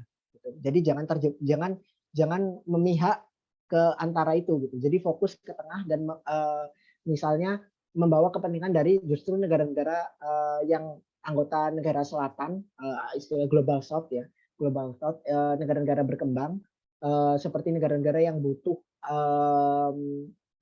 bantuan untuk transisi energi global. Jadi Indonesia fokusnya itu gimana penyaluran dana misalnya, penyaluran dana dari negara maju untuk negara berkembang seperti itu. Nah itu kan Indonesia berarti mewakilkan kepentingan-kepentingan bukan dari fraksi-fraksi dalam G20 itu, tapi kepentingan global secara umum dari negara berkembang. Gitu.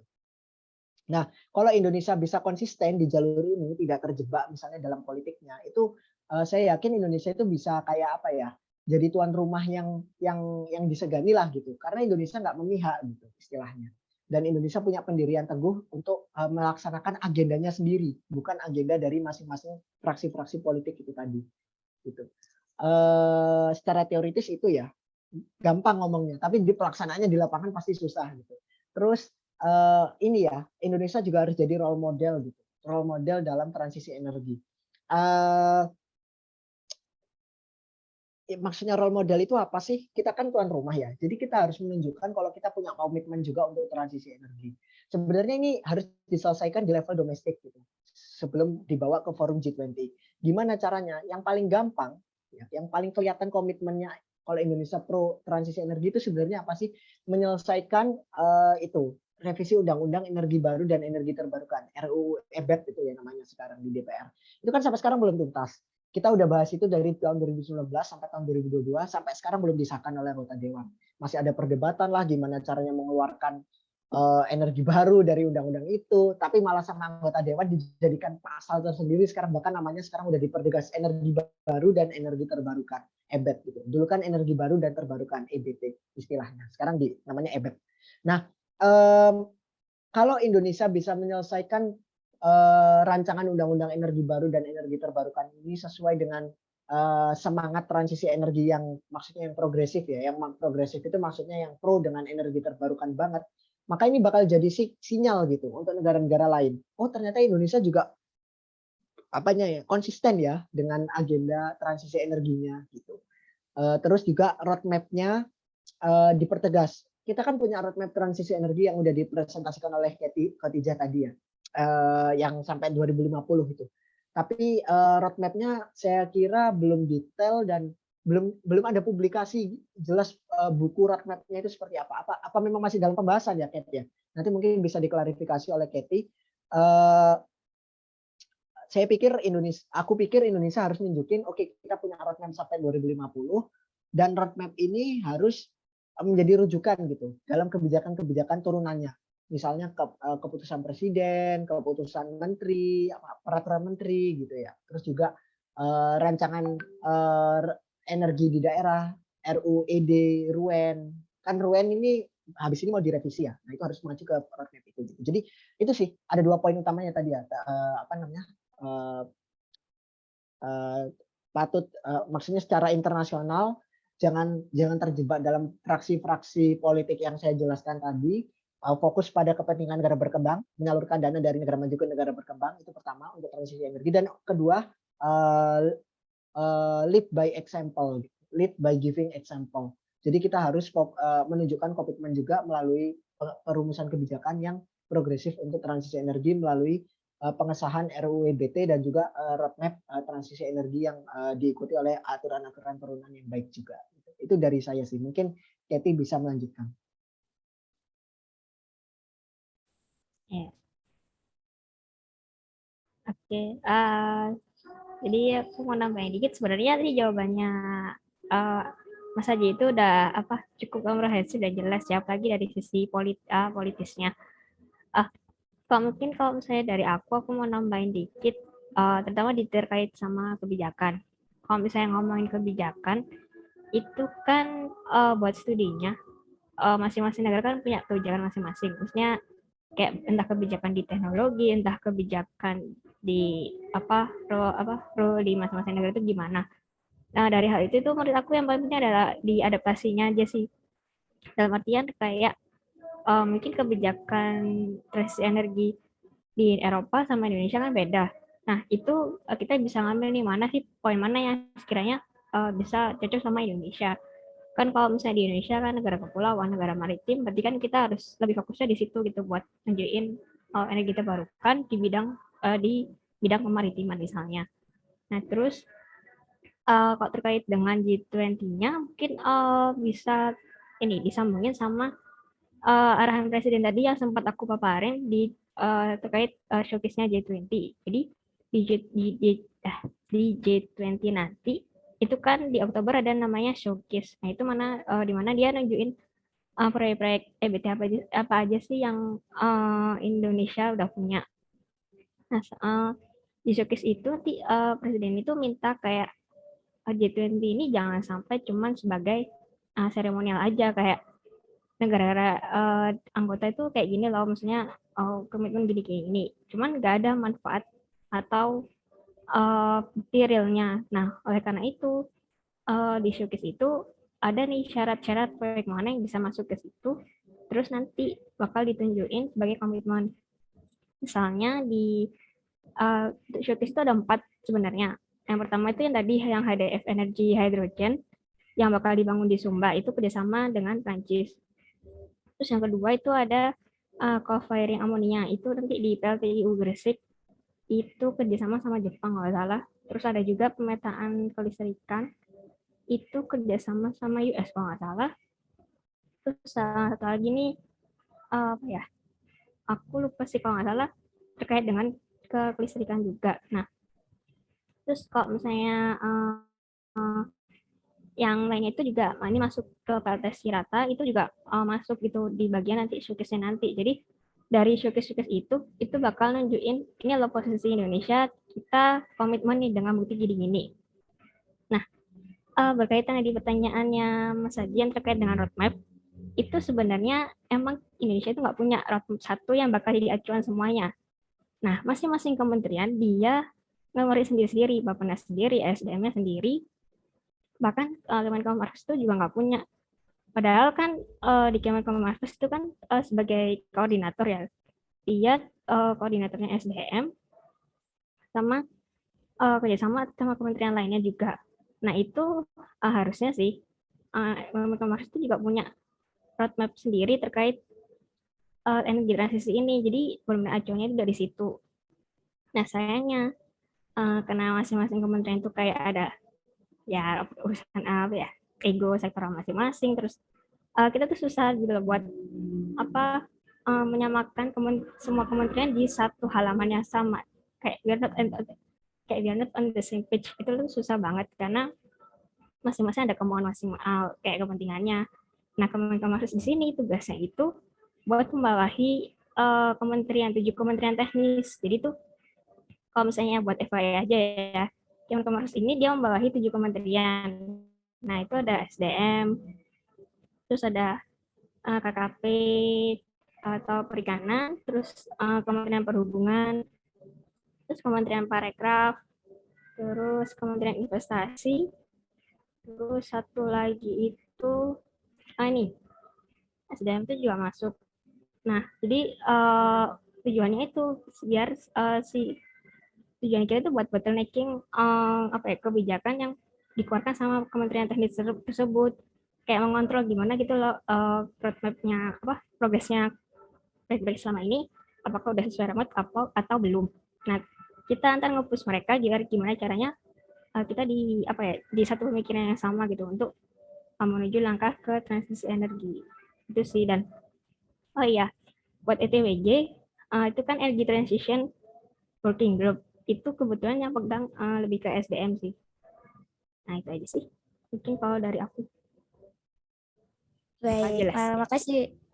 Sangat jelas banget untuk Mas Haji sama Mbak Katija atas jawabannya tadi. Gimana sih Indonesia ya yang bisa aku tangkap, gimana Indonesia harus konsisten untuk menyuarakan kepentingan baik negara maju maupun berkembang, kemudian menjadi role model juga dalam transisi energi seperti itu. Makasih banyak atas jawabannya. Mungkin untuk pertanyaan selanjutnya dari teman-teman peserta ada yang ingin ditanyakan? Boleh raise hand atau mau di chat di kolom chat Zoom juga dipersilakan. Oh, ini ada dari Mas Heru. Silakan Mas Heru di unmute. Disampaikan pertanyaan. Oh iya, suaranya masuk ya? Ya, masuk. Ya, terima kasih atas kesempatannya. Saya Heru. Ingin bertanya ya, mungkin bebas Mas Khotijah nanti. Ada dua pertanyaan sih. Pertama yang ditanyakan dari negara Indonesia sendiri, kan Indonesia ini masih termasuk dalam negara berkembang ya. Dan kalau lihat dari sisi teknologi kan Indonesia juga masih kalah gitu dengan negara-negara maju yang memiliki teknologi yang lebih canggih seperti negara-negara di Eropa ataupun negara di Asia mungkin seperti Jepang, Korea Selatan gitu ya. Nah, terus kan dalam transisi menuju energi baru, energi terbarukan ini kan pasti membutuhkan teknologi yang canggih gitu ya. Nah, berarti kan Indonesia mungkin nggak bisa bergantung pada negara sendiri. Nah, yang saya ingin tanyakan, kira-kira apa ya bentuk kerjasama Indonesia sendiri dengan negara lain yang konkret gitu dalam mendukung implementasi energi baru dan energi terbarukan di negara Indonesia sendiri. Ini itu yang pertama. Terus yang kedua yang ingin tanyakan, tadi Mas Aji juga udah sempat bilang ya kalau misalnya kemungkinan akan ada perubahan agenda ya pembahasan ya mengenai tentang terjadinya geopolitik sehingga muncul isu keamanan energi. Nah, bagi Indonesia sendiri itu berpengaruh nggak sih kondisi geopolitik itu sehingga bagaimana kondisi keamanan energi Indonesia? Apakah terpengaruh apa enggak? Itu sih pertanyaan yang kedua. Mungkin itu aja dulu yang saya ingin tanyakan. Terima kasih atas kesempatannya. Baik, mungkin dari Mbak Katija atau Mas Aji boleh langsung dijawab. Dipersilakan.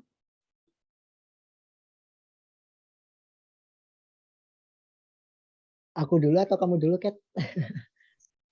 Kamu dulu aja apa? Boleh. Aku jawab pertanyaan yang kedua tadi ya dari Heru yang apa namanya ngaruh nggak Indonesia terhadap keamanan energi dan perubahan isu dalam G20 terhadap keamanan energi dan geopolitik Indonesia. Jadi gini,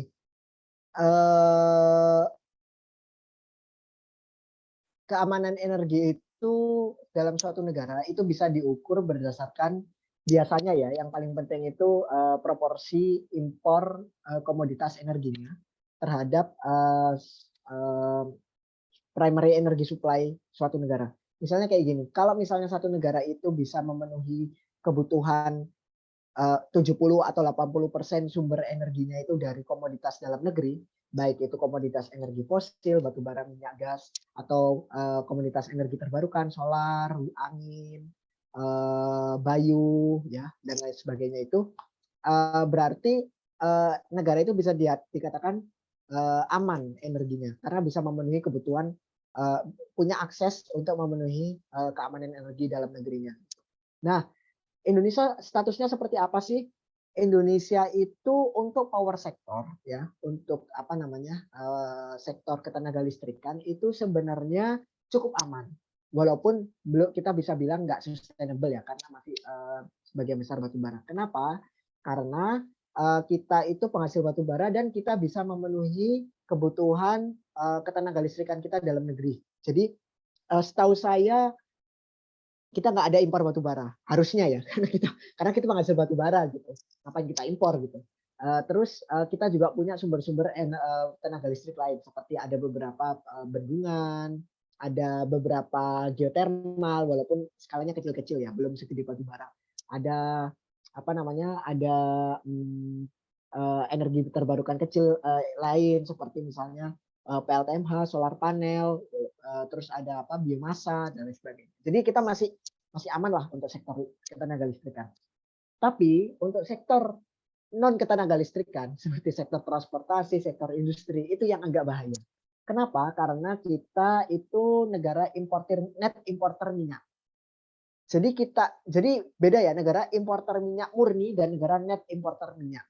Indonesia itu net importer. Kenapa? Karena kita sebenarnya penghasil minyak sebenarnya ya. Jadi kita masih punya beberapa sumur yang masih berjalan ya. Di Gresik ada, di Sumatera ada, di Kalimantan ada, di Sulawesi ada. Tapi produksi minyak dalam negeri kita tidak mencukupi untuk konsumsi minyak dalam negeri kita. Jadi ibaratnya kita butuh 100, kita masih menghasilkan paling sekitar 60-70%. Akhirnya apa? Sisanya ini kita harus impor gitu. Nah, sisanya impor inilah yang membuat sebenarnya walaupun nggak terlalu ya dibilang nggak signifikan ya signifikan gitu. Itu bakal ngaruh juga dalam kondisi geopolitik saat ini. Kenapa? Kalau teman-teman mungkin ini yang kerasa, aku kan nggak di Indonesia saat ini, aku di Paris ya. Tapi teman-teman kalau di Indonesia mungkin lebih kerasa daripada aku. Sekarang teman-teman susah nggak dapat pertalite, susah nggak dapat premium. Jadi gini, waktu sebelumnya Pak Jokowi naik, itu Indonesia punya premium ya, Pertamina punya premium. Nah sekarang lama-kelamaan premium dihapus. Terus habis ini pertalite saya dengar bakal dibatasi. Aku nggak terlalu tahu detailnya gimana ya, apakah harus pakai aplikasi apa aku nggak tahu. Tapi intinya pertalite bakal dibatasi. Teman-teman bakal susah dapat pertalite. Bahkan nggak usah dibatasi pun, kalau teman-teman cari di SPBU harusnya udah mulai sulit nih cari pertalite. Lebih gampang dapat pertama kan, biasanya pertalite habis lah, apalah gitu-gitu itu. Nah itu tandanya apa sih? Itu tandanya negara kita itu sudah kesulitan memenuhi kebutuhan minyaknya gitu. Kenapa? Karena minyak kita yang disubsidi itu sudah semakin berkurang karena harga minyak tinggi. Nah, kalau Indonesia itu tiap tahun dalam perencanaan APBN itu punya pagu harga minyak impor yang ditetapkan dalam setahun. Misalnya tahun 2022 ini kalau nggak salah ya, ini seingat saya dalam RAPBN 2022 harga minyak impor ditetapkan di level 67 per barel, 67 US dolar per barel kalau nggak salah. Padahal dalam 1 tahun ini dari Januari sampai Agustus tahun ini harga minyak itu sudah di atas 100 gitu. Hampir konsisten di atas 100. Artinya apa? Ada defisit anggaran di situ. Kalau kita terus-terusan memberikan subsidi, akhirnya APBN kita bengkak. Kalau APBN kita bengkak apa? Kita nggak cukup untuk membiayai anggaran-anggaran yang lain untuk COVID lah, untuk subsidi beras dan lain sebagainya. Akhirnya apa? Indonesia harus ngurangin subsidi minyaknya gitu. Nah, inilah pentingnya isu keamanan energi di sini.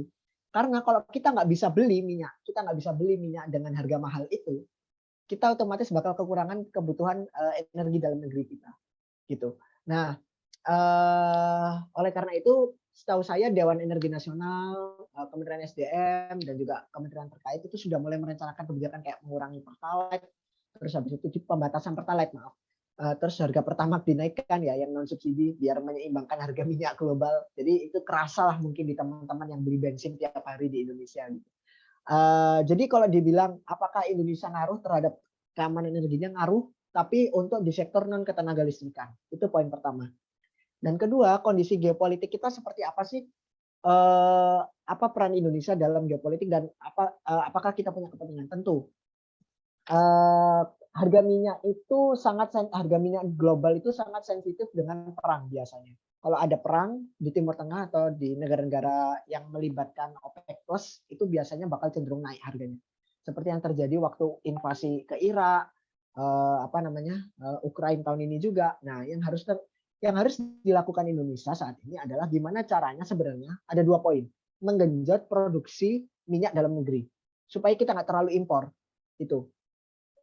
Jadi produksi dalam negeri kita itu harus ditambah. Tapi ini kayaknya agak sulit ya. Eksplorasi kita terbatas, efisiensi kita terbatas. Itu mungkin orang-orang teknik perminyakan yang lebih tahu daripada saya. Tapi poin pertama ini harus diusahakan lagi agar beberapa tahun ke depan kita seenggaknya itu impornya itu nggak terlalu banyak gitu. Itu. Yang kedua adalah gimana caranya ngurangin konsumsi minyak dari hal-hal yang memungkinkan melalui transisi energi. Contoh, electric vehicle. Nah, electric vehicle itu kan bisa mengurangi konsumsi minyak kan. Jadi alih-alih pakai minyak, kita ngecas pakai batu bara, pakai listrik. Walaupun sebenarnya masih dari batu bara juga, tapi seenggaknya nggak tergantung dari luar. Jadi keamanan energi kita itu bisa meningkat gitulah. Terus selain pakai electric vehicle juga di sektor industri yang masih alat-alat beratnya itu pakai minyak, mungkin digeser pakai biofuel, B30 itu ya, program Indonesia kan pemerintah sekarang B30, B40 itu kan sebenarnya untuk meningkatkan keamanan energi kita juga. Nah, itu sih yang mungkin bisa dilakukan oleh Indonesia untuk meningkatkan keamanan energinya. Dan juga geopolitiknya ya, aku kira Indonesia udah mencoba melakukan itu ya. Pak Jokowi sudah trip ke Ukraina, udah ke Rusia, pengen mendamaikan itu perang. Walaupun ya belum kalau kita bilang berhasil atau enggak ya bisa diperdebatkan, tapi intinya perang juga masih berlangsung. Kita nggak bisa terus-menerus bergantung dengan impor minyak. Itu sih poinnya. Pak Jokowi berhasil atau enggak mendamaikan situasi geopolitik di Eropa Timur dan Timur Tengah, kita nggak boleh bergantung sama impor minyak. Kita harus mulai mengeksplor opsi-opsi gimana caranya kita nggak bergantung sama impor luar negeri. Itu kalau mau mengamankan ini ya situasi energi kita. Mungkin Katie bisa menambahkan di pertanyaan lain atau kalau mau menambahkan jawaban juga. Ya, oke. Terima kasih Mas Haji buat jawabannya yang komprehensif sekali ya terkait dengan dunia perpolitikan energi ini. Aku mau nambahin dikit aja sih. Jadi yang pertama aku nyambung dari pertanyaan yang masih jawab yang terkait geopolitik dan ketahanan energi atau keamanan energi itu sebenarnya itu cukup mempengaruhi sih, dalam artian lebih ke kayak cukup bikin pemerintah itu was-was dengan harga minyak yang cukup naik itu. Nah itu buktinya adalah beberapa kali Presiden dengan para menteri terkait itu seperti SDM, Marves, dan perekonomian yang lain itu mengadakan rapat terbatas terkait mitigasi krisis energi ini. Belum sampai krisis sih, maksudnya gimana caranya mempertahankan energi ini biar supaya aman. Nah, terus aspek keamanan energi itu kan terkait dengan harga. Mungkin yang paling kelihatan itu dari minyak. Itu kan pertama kan naik dulu. Nah, Pertamax itu kalau nggak salah kan sekarang 12.000 ya. Ya sekitaran itu. Nah, sebenarnya itu sudah dibantu sama subsidi. Nah, harusnya harga Pertamax itu kalau misalnya ngikutin harga minyak dunia itu sebenarnya sekitar 17.000. Nah, tapi kan nggak mungkin nih pemerintah menaikkan sampai segitunya.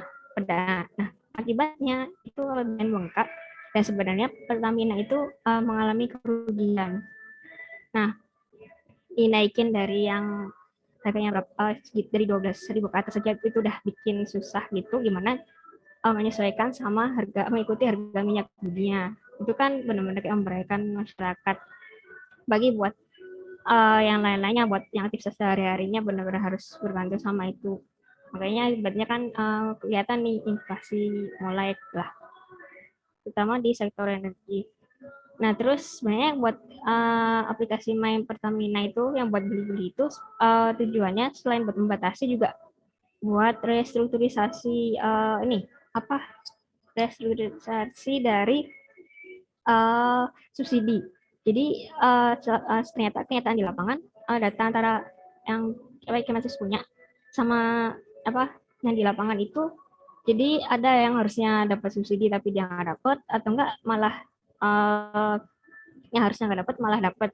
Jadi itu di lapangan masih banyak terjadi kayak gituan. Nah, akhirnya buat mengatasi itu dibelah kayak ada My Pertamina dan lain-lain. Nanti itu juga buat dari segi keamanan energi itu restrukturisasi subsidi itu yang paling penting. Nanti itu nyambung sama ini kebijakan yang aku sebutin terkait dengan konversi kompor induksi, yang mana itu LPG 3 kg nanti bakal orang-orang pengguna itu bakal berubah ke kompor induksi. Nah, itu salah tujuannya ya buat dari aspek keamanan energi itu. Dan juga nanti ada program namanya sistem jargas atau jargas rumah tangga. Jadi buat pembangkit gas-gas itu nanti langsung disalurin ke rumah-rumah warga. Jadi nggak perlu melalui kayak LPG 3 kg gitu-gitu buat mengurangi biayanya. Nah, itu mungkin dari yang pertanyaan kedua. Yang tadi buat pertanyaan pertama terkait kerjasama konkret ya Indonesia dengan negara lain terkait EBT. Nah, itu jadi kalau misalnya dibilang konkret itu maksudnya apa? Apa yang udah kelihatan bentuknya atau masih kayak berupa MOU gitu-gitu? Yang gimana nih? Atau langsung aku jawab aja ya kali ya. Jadi kalau kerjasama itu sebenarnya banyak. Dalam artian lebihnya ke funding. Nah, karena kan Indonesia punya potensi, tapi yang ngerjain tuh fundingnya dari luar. Nah, contohnya yaitu salah satunya ada Indonesia Prancis. Jadi beberapa waktu lalu itu ada semacam working group atau FGD gitulah antara Indonesia dengan Prancis. Dia membahas perusahaan Prancis mana yang mau kerjasama buat bangun EBT di Indonesia. Satu contohnya itu ada HDF Energy tadi, itu terkait hidrogen. Terus ada juga kalau nggak salah NG itu perusahaan Indonesian Power Independent Power Producer, itu juga banyak bangun kayak PLTS yang di skala-skala pabrikan gitu. Nah, itu salah satu bukti kerjasamanya. Terus kayak Total Energy itu juga sekarang yang semula bisnisnya di minyak itu udah mulai beralih buat kerjasama pembangunan jadi membangkit IPP di Indonesia. Nah, sama ini tuh proyeknya kalau nggak salah lebih ke PLTS gitu. Terus selanjutnya itu ada juga dari ini dari kayak PLTS Cirata itu kan kerjasama juga antara Indonesia dengan fundingnya dari Uni Emirat Arab. Itu kan bukti kerjasamanya Indonesia di bidang energi terbarukan buat funding di masalah pembangkit. Terus PLTA yang di Kalimantan itu kalau nggak salah yang sekarang jadi perdebatan itu di PLTA Kayan itu nanti mau kerjasama sama satu perusahaan di Cina. Nah, itu Indonesia tuh sebenarnya banyak sih kerjasama dengan luarnya. Kok yang sekarang lagi ongoing itu ada salah satunya ini pembangkit listrik tenaga arus laut. Nah, itu kerjasama antara Indonesia sama Belanda. Tapi belum sampai di tahap yang PLTL ini bakal masuk di RUPTL buat dibangun. Tapi masih lebih ke kajian. Nah, kurang lebih gitu sih. Mungkin ada yang mau ditambahin lagi dari Mas Hadi? Mungkin. Kalau dari aku sudah ya. Tadi sepertinya Katy sudah menunjukkan juga yang pertanyaan pertama sudah dijawab karena sejujurnya aku kurang tahu detail kerjasamanya. Ini bisa lebih. Terima kasih. Jawabannya untuk Mas Heru, apakah jawabannya sudah bisa diterima?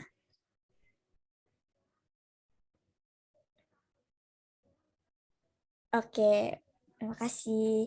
Baik, karena berhubung waktu, jadi kita akan menyudahi sesi diskusi kali ini. Jadi sekali lagi kami mau mengucapkan terima kasih kepada Mas Aji sama Mbak Katija sudah memberikan materi dan berdiskusi saat sesi diskusi barusan gitu. Sekali lagi makasih, dan selanjutnya kita akan masuk ke acara yaitu games nih. Jadi kita akan main games Kahoot. Jadi untuk teman-teman peserta boleh banget join game Kahoot ya. Games Kahoot-nya, dan mungkin Mas Aji sama Mbak Katijah mau join juga gak apa-apa, boleh dipersilakan sekali gitu. Mungkin untuk panitia boleh di-share game-pin dari Kahoot-nya. Silakan. Nih. Kita seru-seruan nih habis barusan udah serius nih sesinya. Mungkin untuk teman-teman bisa memasukkan game pinnya itu di nomor 1657998. Yuk, ditunggu nih.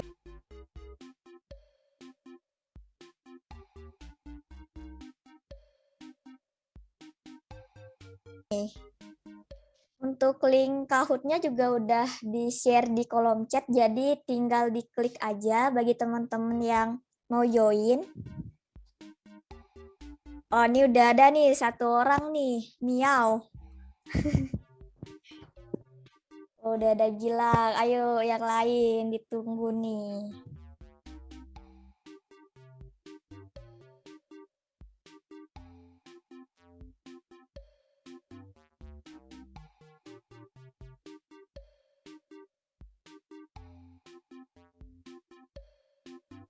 Oke, udah mulai banyak.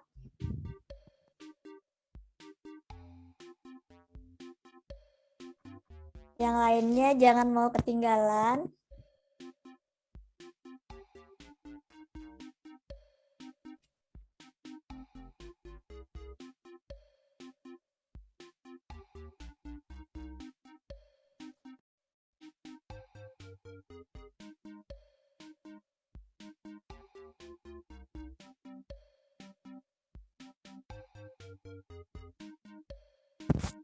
Oke, kita tunggu 1 menit lagi ya. Jadi jam 15.14 kita akan mulai nih. Jadi yang belum boleh ikutan. Siapa tahu menang.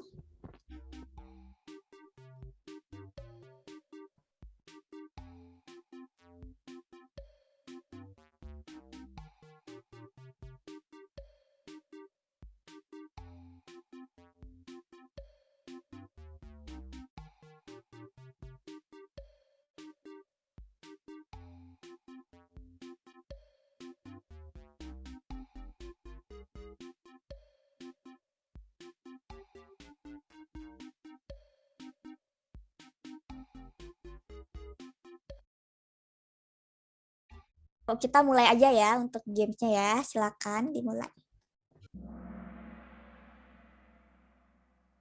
Oke, untuk pertanyaan pertama nih.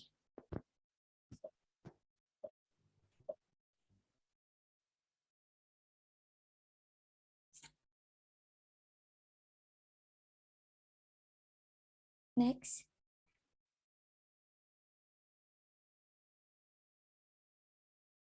Apa itu transisi energi?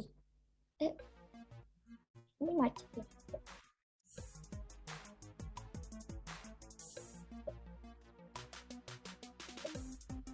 Jadi pertanyaannya itu adalah apa itu transisi energi? Nah, kira-kira ada yang tahu nggak? Oke, wow, banyak yang benar ya. Oke, mungkin bisa di next. Oke, ternyata Wahyu menempati di urut pertama nih. Diikuti oleh Oke. Pertanyaan selanjutnya adalah kenapa harus melakukan transisi energi? Kenapa tuh ya? Karena bisa berubah kepemimpinan ketika transisi, agar terjadi perubahan tata letak serta pondasi supaya lebih baik, atau agar mengurangi emisi CO2 serta membatasi perubahan iklim. Wah, ternyata 12 benar, ada yang satu salah nih ternyata. Oke, nggak apa-apa, bisa di next. Wah, ternyata Wahyu masih memimpin ya. Oke, lanjut nih. Tujuan terbesar apa pada roadmap energi transisi? Nah, tadi yang menyimak pasti bisa jawab nih. Penurunan SO4, penurunan minyak, penurunan UKT, atau penurunan emisi CO2. Oke, wah 11 yang benar ya. Keren-keren. Siapa nih? Masih sama nggak urutannya? Oke, masih sama.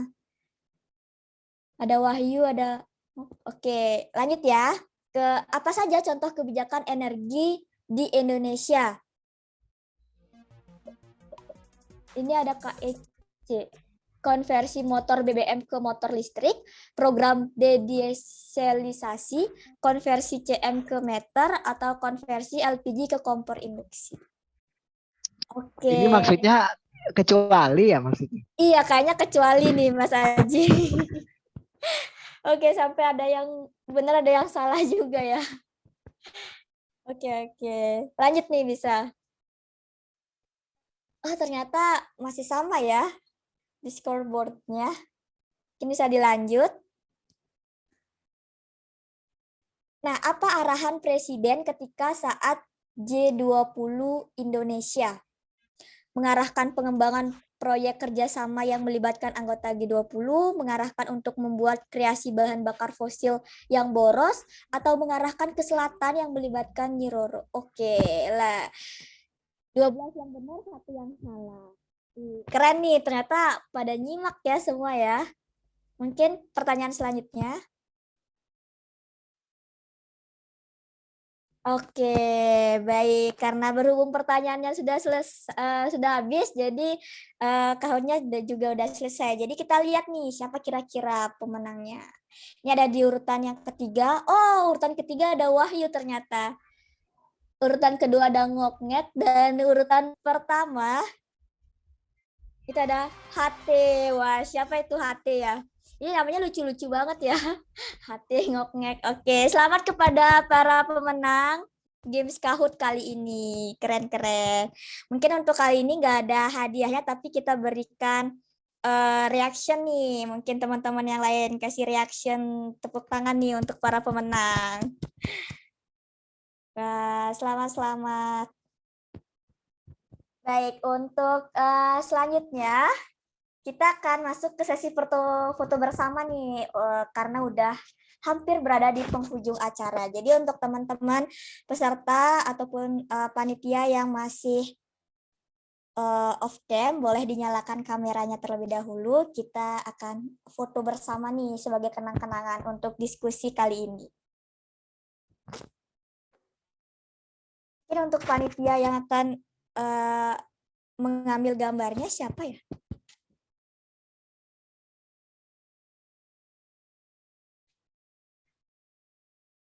Oke, langsung aku aja ya.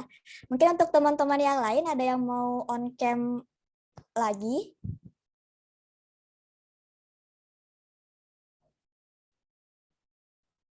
Oke, kalau misalnya udah nggak ada yang on cam, berarti segini aja ya.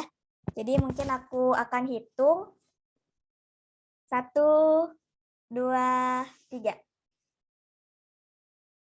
Sekali lagi, bergaya juga boleh, nggak apa-apa. 1, 2, 3. Oke, terima kasih semuanya. Baik, sekarang tak terasa ya, waktu udah cepat banget nih. Jadi aku akan mengakhiri acara diskusi pada siang hari ini. Namun aku juga ingin mengapresiasi nih kepada teman-teman peserta yang udah bertahan dari awal diskusi sampai akhir acara ini. Semoga materi yang tadi disampaikan oleh Mas Aji dan juga Mbak Katijah dapat menambah pengetahuan dari teman-teman dan juga memberikan insight baru. Jadi kami juga mengucapkan terima kasih kepada pemateri kita yaitu Mas Aji dan Mbak Khatijah yang telah bersedia meluangkan waktunya dan memberikan materi pada diskusi siang hari ini. Jadi aku mewakili panitia ingin mengucapkan terima kasih banyak kepada semua peserta dan mohon maaf apabila ada kesalahan atau hal yang tidak berkenan di hati gitu.